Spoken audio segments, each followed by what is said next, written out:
Hi friends, நம்ம இன்னைக்கு பார்க்க போகிறது இம்பார்ட்டன்ட் டாபிக். ரே ஆப்டிக்ஸில் இருந்து ஆப்டிக்கல் பாத். ஆப்டிக்கல் பாத்தை ஃபர்ஸ்ட் எப்படி டிஃபைன் பண்ணுறாங்கன்னு பார்த்துருவோம். Optical path is define as the distance d dash light travel in the vacuum.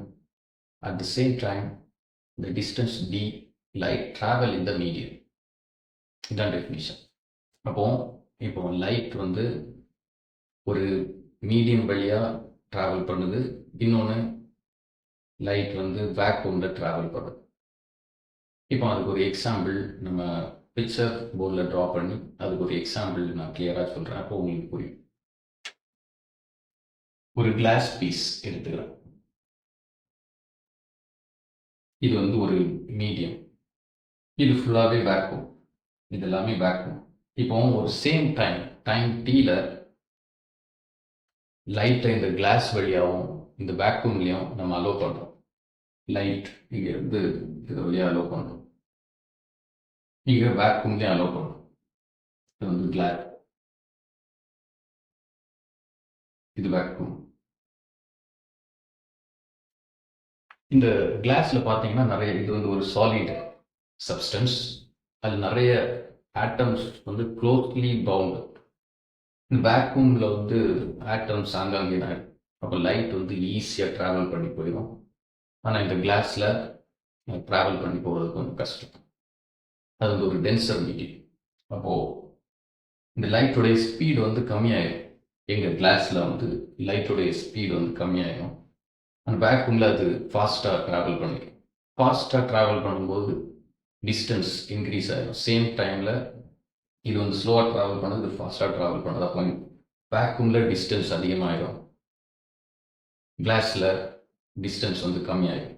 அதனால தான் வேக்யூமில் டி டேஷ் இதை வந்து டீன்னு எடுத்துருப்பாங்க, distance. Speed of light in vacuum. Speed of light in vacuum. அது வந்து கான்ஸ்டன்ட் வேல்யூ 3 × 10⁸ மீட்டர்/செகண்ட். வேக்யூமில் எப்போவுமே லைட்டோடைய ஸ்பீட் கான்ஸ்டண்டாக தான் இருக்கும், அதனால் அதை சீன் எடுத்துக்கலாம். C is equal to distance by time taken அப்போ D dash divided by T. நம்ம டி எங்கே எடுத்துடலாம், அப்போது இன்டர்சேஞ்ச் பண்ணிடுங்க. D dash divided by C. இதை வந்து ஈக்குவேஷன் 1ன்னு வச்சுக்கலாம். இப்போ speed of light in medium.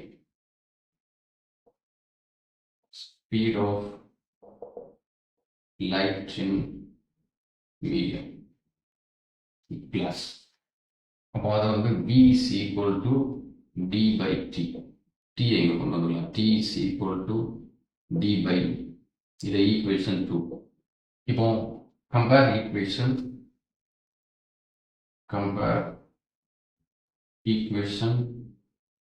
1 and 2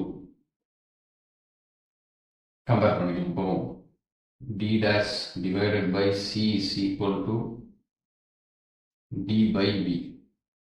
என்ன வரும், D dash is equal to C இந்த பக்கம் கொண்டு போயிட்டோம்னா C by V into D வரும். இப்போ C by V அப்படின்னா N நமக்கு ஆல்ரெடி தெரியும், ஏன்னா N is equal to C by V refractive index. அப்போ D dash is equal to ND.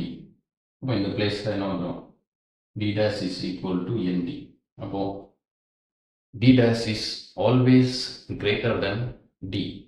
வேக்யூமில் எப்போவுமே லைட்டோடைய ஸ்பீட் வந்து அதிகமாக இருக்கும், ஒரு மீடியமில் லைட் ட்ராவல் பண்ணும்போது வேக்யூமோட ஸ்பீட் வந்து கம்மியாக இருக்கும்.